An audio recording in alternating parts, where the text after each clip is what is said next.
First ଥରକ ତାଙ୍କର ଯୋଉ ପଇସା ପାଇଁ ଡିସ୍ପ୍ୟୁଟ୍ ହେଇଥିଲା ତାଙ୍କ ଜିମ୍‌ରେ ସତ୍ୟ ବିହାରରେ। ସିଏ ଯୋଉ ପଇସା ପତ୍ର ଖର୍ଚ୍ଚ କରିଥିଲା ଯୋଉ ଦାଣ୍ଡିଆ ନାଇଟରେ ପଇସା ଖର୍ଚ୍ଚ କରିଥିଲା ଆଉ ଷ୍ଟାର୍ଟିଂରେ ଯୋଉ ପଇସା ଖର୍ଚ୍ଚ ହେଇଥିଲା ତମେ ଜାଣିଥିବ। ମୁଁ ତ ଠିକ୍ ସେ ଜାଣିନଥିଲି ଯାହା ପଇସା ପତ୍ର ଖର୍ଚ୍ଚ ହେଇଥିଲା। 40,000 ଟଙ୍କା କିନ୍ତୁ ଦାଣ୍ଡିଆ ନାଇଟରେ ଖର୍ଚ୍ଚ କଲା। ସେ 40,000 ଆଉ ଗୋଟେ କଣ ଏମିତି ମିଶିକି ତାର 60-70,000 ହଉଥିଲା। ତାକୁ ଯେତେବେଳେ ପଇସା ପତ୍ର ଅଭାବ ହେଲା ସେ ମାଗିଲା କି ଆଉ ମତେ ବାକି ପଇସାଟା ଫେରାଅ ଆଉ ଯୋଉ ପଇସା ଅଛି ମୋର ଫେରାଅ। ଆଉ ମତେ ପଇସାଟା କାଇଁ ଦଉନ ହିସାବ କର। ଯେତେବେଳେ ଫାଷ୍ଟ ଥର ସେ ଜିମ୍ ଛାଡିଥିଲା ଫାଷ୍ଟ ଥରକ। କହିଲା ଯଦି କରିବନି ମୁଁ ଜିମ୍ ଛାଡିଦେବି। ମୁଁ କାଇଁ ଆଉ ଖଟିବି ଇଏ ସିଏ ଏମିତି କରିକି ଛାଡିଥିଲା। ସେତେବେଳେ ଯୋଉ ଡିସ୍ପ୍ୟୁଟ୍ ହେଇଥିଲା ସିଏ ଛାଡିଦବ ବୋଲି କହିଲା। ତ ସିଏ ଓମକୁ କହିଲା କି ଆଉ ଏଟା ବନ୍ଦ ହେଇଯିବ ରହିବାନି ଚାଲ ପଳେଇବା। ସେତେବେଳେ କଣ ତା ନା ସେ ଯୋଉ ପିଲାଟା ଲିପୁନ ବି ବୋଧେ ଛୁଟି ନେଇକି କୁଆଡେ ପଳେଇଥିଲା। ଆଉ ଇଏ ଓମକୁ ନେଇକି ଗାଁକୁ ପଳେଇ ଆସିଲା। କହିଲା କି ଆଉ ଆମର ତ ଆଉ ଗୋଟେ ଜିମ୍ ଅଛି ଅଡ଼ଶପୁର ଜିମରେ ତ ଭଲ ଟ୍ରେନର କେହି ନାହାନ୍ତି ତୁ ଟ୍ରେନିଂ ଦେ। ଆଉ ଟ୍ରେନିଂ ଦେ ସେଠି ଯେତିକି ପଇସା ଦିଆ ହଉଥିଲା ସେତିକି ପଇସା ତ ଦେଇପାରିବିନି ଯେତିକି ଟିକେ କମେଇକି ଯାହା ଦେବି ଆଉ। ଆଉ ସେତେବେଳେ ଓମର ବାପାଙ୍କର କଣ ଗୋଟେ ଆକ୍ସିଡେଣ୍ଟ ହେଇଥିଲା ନା ଗୋଟେ କଣ ହେଇଥିଲା ଠିକ ସେ ତ ଜାଣିନି। ଗୋଟେ କଣ ଆକ୍ସିଡେଣ୍ଟ ହେଇଥିଲା ତାଙ୍କ ଦେହ ଅସୁସ୍ଥ ଥିଲା। ଓମ୍ କହିଲା କି ମୋର ଫାଇନାନ୍ସିଆଲ କ୍ରାଇସିସ୍ ରହୁଛି ଆଉ ମୁଁ ରହିବିନି। ମୁଁ ଏଠି ଟ୍ରେନିଂ ଦେବିନି। ମୁଁ ଯୋଉ କଣ ସେ ଯୋଉ ବାଉନ୍ସର ଫାଉନ୍ସର କାମ କରେ ମୁଁ ସେ କାମ କରିବି ମତେ ପଇସା ଦରକାର ଅଛି ସେ କହିକି ଛାଡିଦେଲା। ଛାଡିଲା ତ ଛାଡିଲା କଲ କରିକି ଇଆଡେ ସିଆଡେ ଗପିଲା।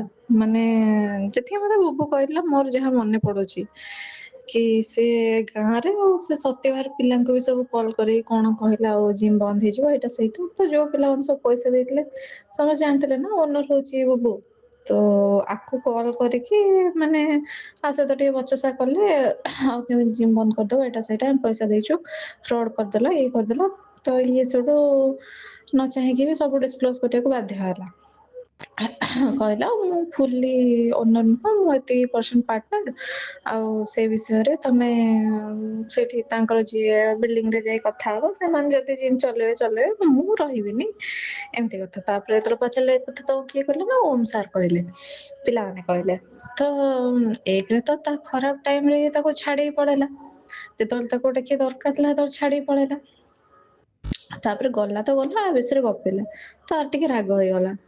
ତାକୁ ମୁଁ ବି ସେତେବେଳେ କହିଥିଲି ଯେତେବେଳେ ଷ୍ଟାର୍ଟିଂ ରେ ଇଏ କହୁଥିଲା ଓମକୁ ରଖିବ ବୋଲି ମୁଁ ତାକୁ ମନା କରିଥିଲି। ମୁଁ ଦେଖେ ସେ ଯାଇଛି ତ ଯାଇଛି ଆମେ କାହିଁ ପୁରେଇବା ତାକୁ ଆମକୁ କଣ ପିଲା ମିଳିବେନି। ସେ କହିଲା କି ନାଇଁ ମତେ ଗୋଟେ କିଏ ବିଶ୍ୱସ୍ତ ପିଲା ଯାହା ହେଲେ ବି ଦରକାର। ମତେ ଗୋଟେ କିଏ ଦରକାର ପାଖରେ ଆଉ ଏମିତି ତୁ କହିଦେଲେ କେମିତି ହବ ତୁ ଆସିକି ରହିକି କାମ କରୁନୁ ଯଦି ତୁ ଏତେ କହୁଛୁ। ମୁଁ କହିଲି ହଉ ବାବା ତୁ ତ ସବୁବେଳେ ଠିକ ଥାଉ ତୋ ଡିସିସନ ତ ଠିକ ଥାଏ ମୁଁ ତ ପାଗଳ ଟା ଆଉ ଠିକ ଅଛି ତୁ ଯଦି ଠିକ କହୁଛୁ ତାହେଲେ ମୁଁ ବି ଠିକ। ସେଉଠୁ ସେ ଆଣିକି ରଖିଲା ଓମକୁ। ତାପରେ ଯେତେବେଳେ ଓମ୍ ଛାଡିଗଲା ମୁଁ କହିଲି ମୁଁ ତ ତା ଆଗରୁ କହିଥିଲି ସେ ପିଲାକୁ ରଖନି। ଯିଏ ଥରେ ତୋ ସହିତ ବିଶ୍ୱାସଘାତକତା ଥରେ କରିଛି ପାଷ୍ଟରେ ସିଏ ଆଉ ଥରେ କରିବନି ବୋଲି କଣ ଗ୍ୟାରେଣ୍ଟି ଅଛି। ତ ସେଇଥିପାଇଁ ମନା କରୁଥିଲି ସିଏ ବି କହିଲା ହଁ ମା ସେତେବେଳେ ମୋ ସହିତ ଭଲସେ ଥିଲା ତ ଆମ ଭିତରେ ଯେମିତି କଥା ହେବା କଥା ସେ କହିଲା ହଁ ଲୋ ମା ମୋର ଭୁଲ ହେଇଗଲା।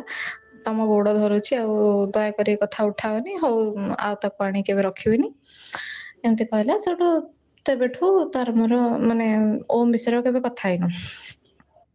ତାପରେ ଓମ୍ ଛାଡିଲା ପରେ ବି ଜିମ୍ କୁ ୱାର୍କ ଆଉଟ କରିବାକୁ ଆସୁଥିଲା ମାନେ ଖାଲି ୱାର୍କ ଆଉଟ।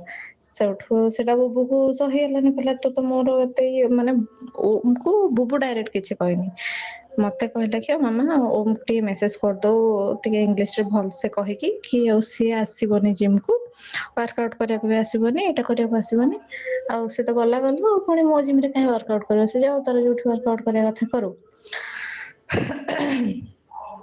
ତ ଲାଷ୍ଟ ଟାଇମ ମୁଁ ଓମ୍ କୁ ମେସେଜ କରିଥିଲି କି ଆଉ ମାମୁଁ ମନା କରୁଛନ୍ତି ଆଉ ତମେ ଜିମ୍ କୁ ଆସିବନି ଏଇଟା ସେଇଟା। ତାପରେ ଓମ୍ ବି ମତେ ରିପ୍ଲାଏ ଦେଇଥିଲା। ଓମ୍ ବି ମତେ ରିପ୍ଲାଏ ଦେଇଥିଲା କି ହଉ ଆସିବିନି ଏମତି ସେମିତି। ତାପରେ ମୁଁ ବୁବୁ କହିଥିଲି ହଁ ମେସେଜ କରିଦେଇଛି। ତାପରଠୁ ଆମେ ଓମ୍ ବିଷୟରେ କେବେ ଆମ ଭିତରେ କଥା ଉଠେଇଲୁ। ସେତେବେଳେ ତ ତାପରେ ପୁଣି ସେ ପ୍ରଦୀପ ସାର୍ ହରିକା ହଁ ଏତେ କଥାର ମନେ ପଡିଲା। ହଁ, ଏଇଟା ତାର ଓମକୁ ଡାକିଲାନି ବାହାର କରିଦେଲା ଜିମରୁ, ମେସେଜ କଲା। ତାପରେ ସେଇଠୁ ପ୍ରଦୀପ ସାର୍ ଯୋଉ ତାକୁ ମିଟିଂ ଡକେଇଲେ, କହିଲେ କି ଆଉ ତମ ଜିମ୍ ତମେ ଛାଡିଦେଲେ କେମିତି ହବ, ଏମିତି ପେସେଣ୍ଟ କାଇଁ ହଉଛୁ, ପଇସା ଆଜି ନହେଲେ କାଲି ହିସାବ ହବ, ଏଇଟା ସେଇଟା ତାକୁ ଏମିତି ବୁଝିଲେ। ତାକୁ ଆଣିକି ପୁଣି ଜିମରେ ପୁରେଇଲେ। ତ ଇଏ ଯେତେବେଳେ ଜିମରେ ପଶିଲା, ଓମକୁ ସେଠି ଟ୍ରେନର ହିସାବରେ ରଖିଲାନି। ମେ ବି ସେବେଠୁ ତାର ରାଗ ଥିବ ଆ ଉପରେ, ମୁଁ ଯେତିକି ଭାବୁଛି କି ସେବେଠୁ ରାଗ ଥିବ କି କଣ। କାହିଁକିନା ତାପରେ ସେ ୱାର୍କ ଆଉଟ କରିବାକୁ ବି ତାକୁ ମନା କରିଦେଲା। ତାପରେ ମୁଁ ଜାଣିନି, ବାସ୍ ମୁଁ ଜାଣିବା ଭିତରେ ଏତିକି ହିଁ। ତାପରେ ଆମେ ଓମ ବିଷୟରେ କେବେ ତାର ମୋର ଡିସ୍କସ ହିଁ କରିନୁ। ସେ ତା ବାଟରେ, ଆମେ ଆମ ବାଟରେ।